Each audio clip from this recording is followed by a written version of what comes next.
يعني الشخير في حد ذاته ما هوش مشكله طبيه، انما هي مشكله اجتماعيه.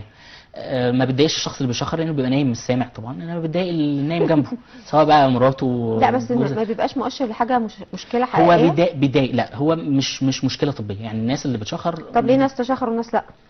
ما هو ده معنى ان في شخير، معناها ان في مشكله في منطقه البلعوم ومنطقه الحلق، مخليه الهواء اللي المفروض يخرج بسهوله و طب ما معنى كده ان في مشكله برضه؟ في مشكله، بس دي مش مشكله طبيه، يعني ملهاش تاثير على صحه الشخص. والله ملهاش تاثير على الصحه، انما اللي ليه تاثير على الصحه لو بيحصل توقف ولا ان هو ولا ان هو مؤشر لمشكله كبيره ممكن تاثر على الصحه. لا، توقف النفس اثناء النوم هو المشكله الصحيه طبعا. ده ممكن يودي بحياته، لكن انا اقصد اقول ان الشخير في حد ذاته كعرض مش ممكن يقول لنا ان في مشكله خطيره الناحيه الثانيه. لو كل شخص عنده توقف في النفس اثناء النوم بيشخر.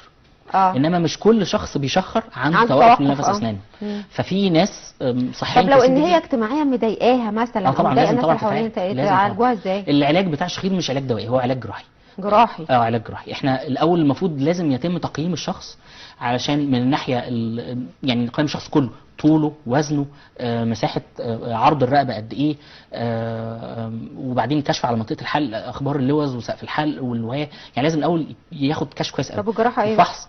الجراحات بتختلف على حسب تقييم الشخص ده. اولا المشكله فين بالظبط؟ المشكله فين، وبعدين في حاجه اسمها اختبار معمل النوم.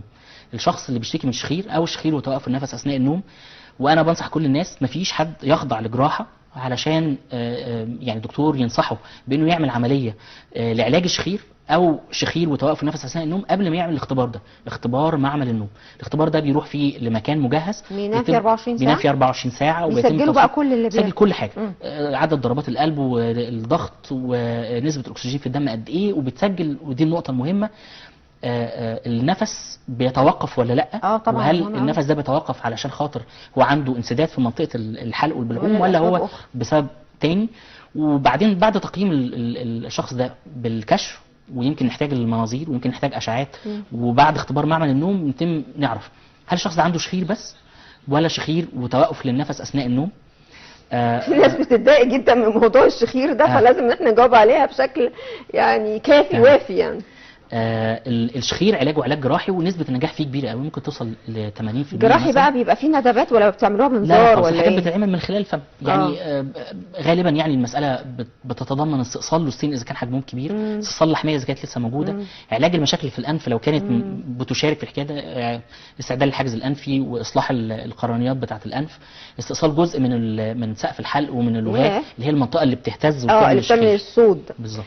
لو عندك استعداد بقى تعملي العمليه مدام دي هعمليها، وما عندكيش استعداد هم يستحملوه بقى، يعني هو يعني لازم الناس تستحمل بعضها يعني. انا زوجتي بتشخر حضرتك يعني، وعامله لي قلق يعني، كل شويه اصحيها. استحملها يا استاذ احمد، ايه المشكله يعني ما في حضرتك برضه بتشخر وهي بتستحملك. الخلع عشان زوجها بيشخر حضرتك. دي مشاركه وجدانيه. مشاركه وجدانيه، ايوه. يعني بتزعجك للدرجات دي يعني يا استاذ احمد؟ بجد والله. هتعمل عمليه يعني، انت موافق؟ ايه؟ هي ممكن تعمل عمليه، موافق؟ موافق. مسلمها يعني. هو موافق يعمل عمليه ولا لا؟ هو طب وانت في المقابل؟ انت في المقابل بتشخر ولا لا؟ حضرتك موافق تعملها انت لحالك لنفسك؟ هي العمليه بس عشان ما نقلقش الناس، ما هياش حاجه خطيره ولا. لا بس انا عايز اعرف الاجابه، انت موافق تعمل عمليه ولا لا يا استاذ احمد؟ ما يضرش في حاجه يا فندم.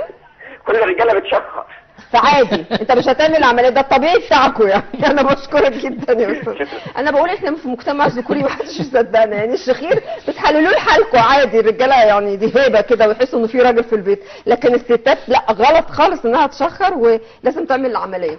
انت لو حضرتك كنت متابعنا شويه من قبل، بس هو ممكن يكون كان على التليفون فما كانش سامع.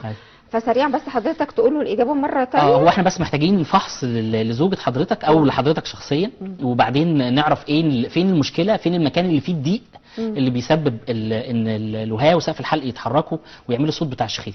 ده محتاج مجموعه فحوصات، وبعدين علاج الشخير علاج جراحي مش علاج دوائي خالص.